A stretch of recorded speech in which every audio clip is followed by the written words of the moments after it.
Sentiments के साथ साथ फंडामेंटल नजरिया भी जानते हैं। हेलियोस कैपिटल के देवी प्रसाद अब हमारे साथ जुड़ गए हैं, उनसे समझते हैं कि बाजार में ओवरऑल फंडामेंटल आउटलुक कैसा नजर आ रहा है।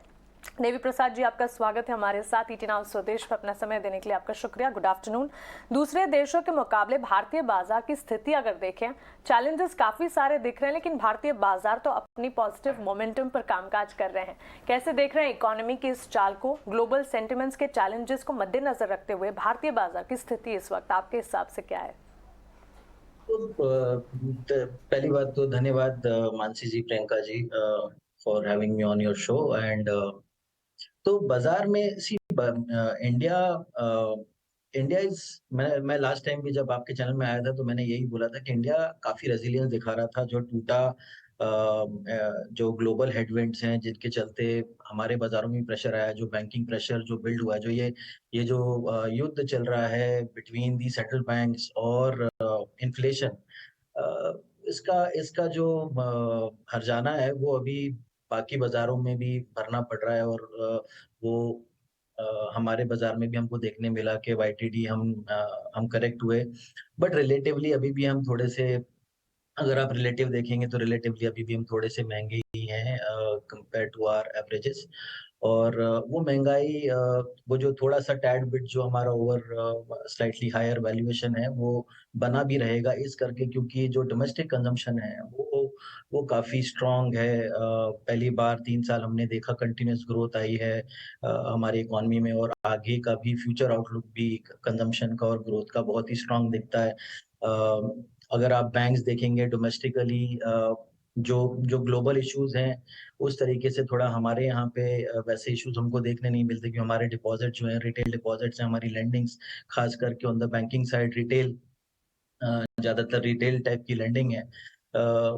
तो वो इश्यूज हमें हमारे यहाँ पे नहीं है। बट हालांकि जो भी बाहर यूएस में हो रहा है, आज आज और कल 2 दिन यूएस फेड की मीटिंग है, और सबका ये सब यही वेट कर रहे हैं कि शायद कहीं ना कहीं अब ये जो फाइट चल रही है between inflation and interest rate and central banks, ये कहीं ना कहीं इसने अभी स्थिति बहुत गंभीर कर दी है ग्लोबली, और कहीं ना कहीं इसमें अभी थोड़ा बहुत इसको शांत करना पड़ेगा।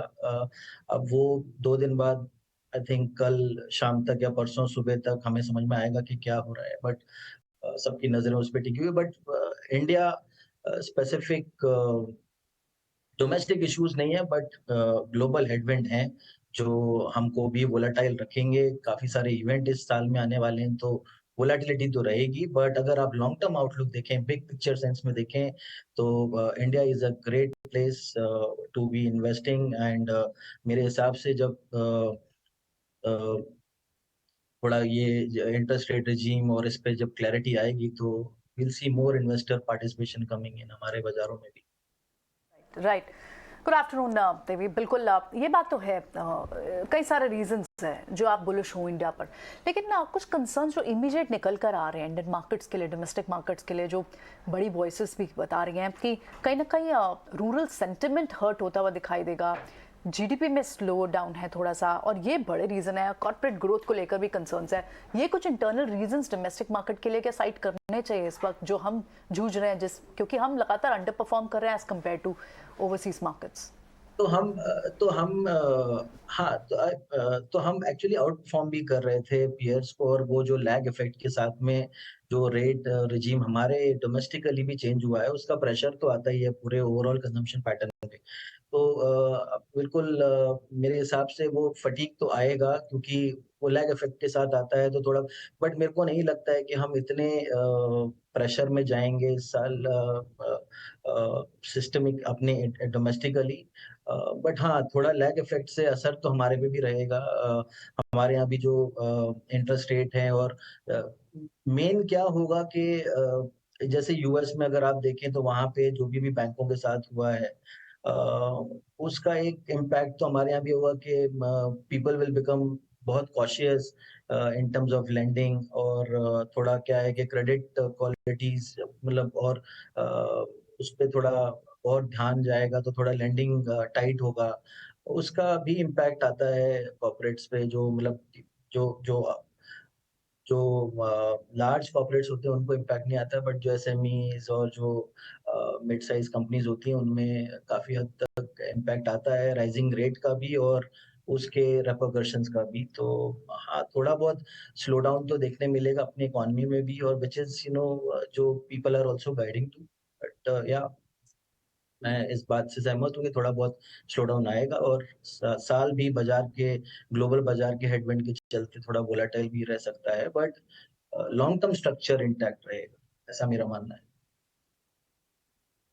मिस्टर प्रसाद, वन लास्ट थिंग, सबसे बड़ा इवेंट यहाँ से जो नजर आ रहा है अगले 2 दिनों के लिए, यूएस फेड की जो 2 दिवसीय बैठक है, अब स्टांस कैसा निकल कर आएगा? पहले 50 बेसिस पॉइंट्स की भी बात हो रही थी, लेकिन अब जिस तरह से पिछले दिनों across the globe central banks ने जो कदम उठाए, अब अनुमान यही है कि 25 बेसिस पॉइंट्स नजर आ सकते हैं या फिर एक पॉज बटन भी।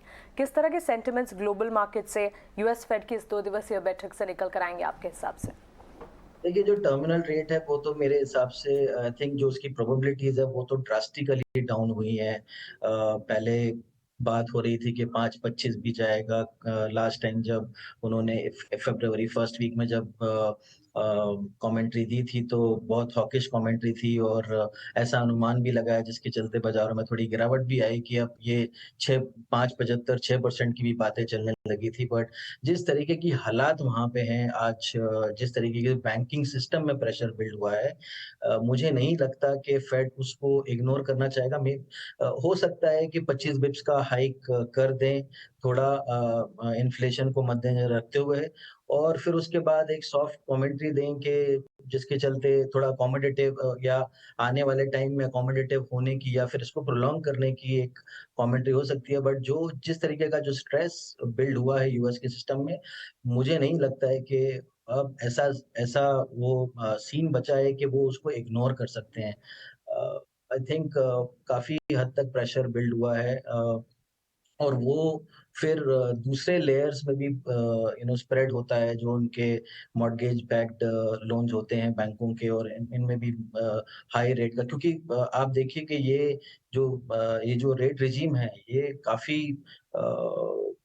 हाई रेट रिजीम चल रहा है जो यूएस में चल रहा है, which is at unprecedented level का रेट इंक्रीज़ हुआ है, और बहुत ही स्टीप रेट इंक्रीज़ हुआ है। तो इसको सस्टेन करना और उसके इम्पैक्ट से बचना इतना, मुझे नहीं लगता कि इतना आसान होगा। आई थिंक कहीं न कहीं पे तो उनको मेरे हिसाब से इसी पॉलिसी में शायद कुछ न कुछ गाइडेंस आनी चाहिए, ऐसा मेरा मानना है, ताकि थोड़ा ग्लोबल बाज़ारों, वही मुझे लग रहा है कि यूएस के मार्केट भी, जो यूएस फ्यूचर है वो भी प्राइस इन करने की कोशिश कर रहा है, बट मुझे लगता है कि कहीं न कहीं विराम या उसके संकेत ज़रूर आएँगे, ऐसा मेरा मानना है।